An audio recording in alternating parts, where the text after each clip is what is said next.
Banyak yang bilang kalau AI bakal menggantikan pekerjaan kita. Beneran nggak sih? Di video ini kita akan coba lihat kayak gimana dampak AI ke kita, terus saham apa yang malah diuntungkan dengan adanya revolusi AI. Pasti kalian baru-baru ini udah nyoba atau pakai AI deh. Yang paling populer dan gampang diakses mungkin sekarang ChatGPT ya, karena ini gratis dan tinggal ke websitenya aja. Paling sederhananya, kita kalau pakai AI ini bisa ngebantuin ngerjain PR, bikin skripsi, sampai bahkan bikin coding. Jadi bener-bener manfaatnya langsung kerasa.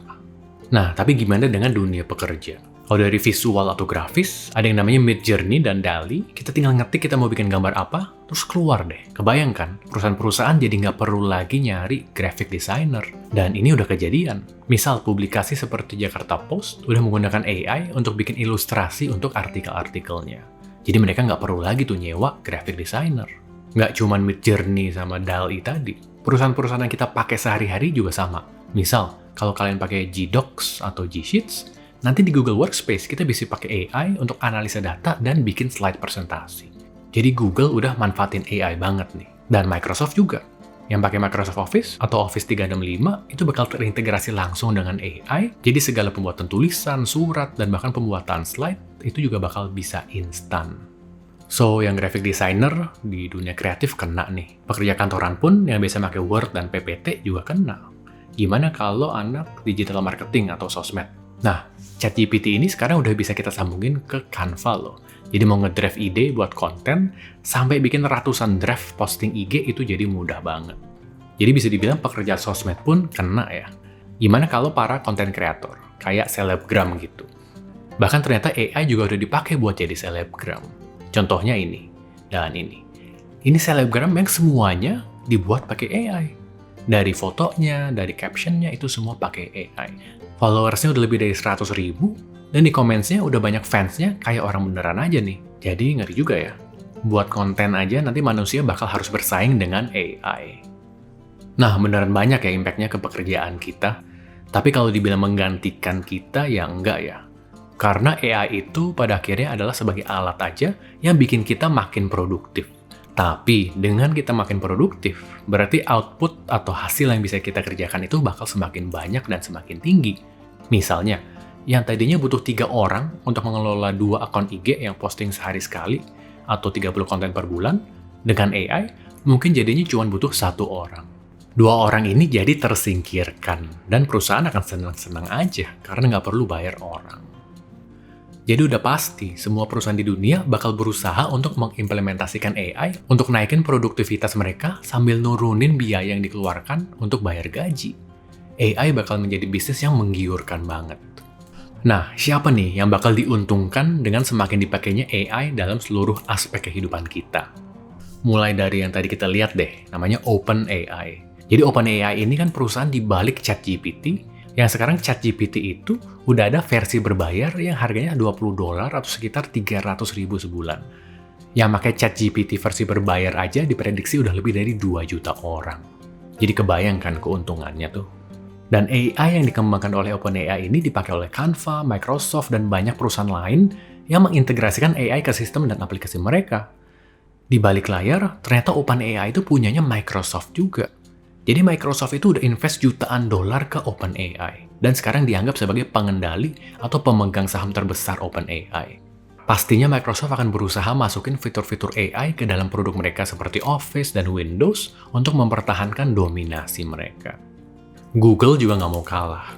Google ini sahamnya namanya Alphabet ya, kodenya GOOG. Dan Google ini udah lama mengembangkan teknologi AI. Awalnya nggak dibuka untuk umum, karena mereka pikir teknologi ini nggak perlu dikeluarin, karena Google udah merasa mendominasi banget di bidang internet, sebagai search engine dan periklanan terbesar. Tapi akhirnya untuk merespon ke ChatGPT yang sukses banget, Google jadinya mulai mengintegrasikan AI ke dalam produknya juga. Dan Google juga punya yang sejenis ChatGPT, namanya Google Bard. Dan ini kita bisa akses secara gratis, dan lumayan persis ChatGPT fungsinya. Terus mirip dengan Microsoft, Google juga mengintegrasikan AI ke G-Docs dan G-Sheets lewat Google Workspace. Jadi kelihatan nih, Google bakal manfaatin fitur AI banget biar tetap mendominasi sebagai leader. Nah, di balik itu semua, ada satu perusahaan yang nggak disangka-sangka ternyata diuntungkan banget dengan maraknya AI, yaitu NVIDIA. Kalau kalian gamer atau crypto miner, pasti tahu deh NVIDIA. Ini tuh perusahaan yang bikin kartu grafis GeForce, yang dari dulu adalah market leader di dunia grafis buat gaming. Ternyata, Nvidia itu juga menguasai pasar untuk chipset AI. Bayangin, sempat 95% chipset AI itu keluaran Nvidia. Jadi dia pemimpin banget di bidang ini. Nvidia ini bisa dibilang punya moat dari industri chipset AI-nya. Kalau kalian ngikutin ajarannya Warren Buffett, pasti pernah denger deh istilah moat. Moat itu adalah keunggulan unik suatu perusahaan yang bikin bisnisnya sulit dikalahkan oleh perusahaan lain atau kompetitor. Walau begitu, perusahaan sekelas Google dan Amazon nggak akan tinggal diam sih. Karena ternyata mereka pun udah mulai riset chipset sendiri buat berusaha melawan dominasi Nvidia. Bahkan perusahaan chipset seperti Qualcomm yang terkenalnya sebagai produsen chipset HP juga banyak melakukan riset dan investasi untuk bikin chipset AI. Jadi makin kelihatan nih, banyak banget perusahaan market leader di dunia yang ngeluarin investasi besar-besaran ke AI. Artinya ini memang industri yang prospeknya cerah banget. Kalau saya investasi di perusahaan terkait AI, saya bakal pakai dollar cost averaging. Artinya, saya akan cicil beli tiap bulan, agar bisa invest santai aja tiap habis tanggal gajian. Mindsetnya lebih ke investasi dan bukan untuk trading. Saya beli saham AI-nya dengan bikin yang namanya pocket di aplikasi peluang. Misalnya, karena saya mau invest di perusahaan terkait AI, saya bikin pocket khusus untuk AI. Masuk ke Pockets, terus pilih Create Your Own Pocket, terus kasih nama, misalnya kita diganti AI gitu. Terus saya bisa pilih tuh perusahaan-perusahaan yang leader di bidang AI. Misalnya Amazon, Google, Microsoft, Nvidia pastinya, terus kuda hitamnya Qualcomm. Pilih Set Allocation untuk tentuin mau berapa alokasinya. Kalau saya bakal sebar rata aja masing-masing 20%. Nah, biar bisa dollar cost averaging, saya pilih recurring buy, yang artinya saya akan otomatis beli setiap bulan. Saya maunya $100 tiap bulan, tiap tanggal gajian, tanggal 25. Terus set recurring buy. Dan udah deh nih, tiap bulan saya bakal invest di pocket AI saya. Di tanggal 25, langsung otomatis jalan nih. Peluang langsung beliin $100, terus disebar sesuai alokasi kita tadi. Terus beberapa minggu kemudian, udah mulai ada hasilnya nih. Naik lebih dari $5 atau sekitar 5%, dan yang memimpin adalah Nvidia, yang naik 10%. So, saya akan invest terus tiap bulan, biar kita juga diuntungkan dengan dominasi AI. Kalau kalian mau coba, bisa pakai link di deskripsi di bawah ya.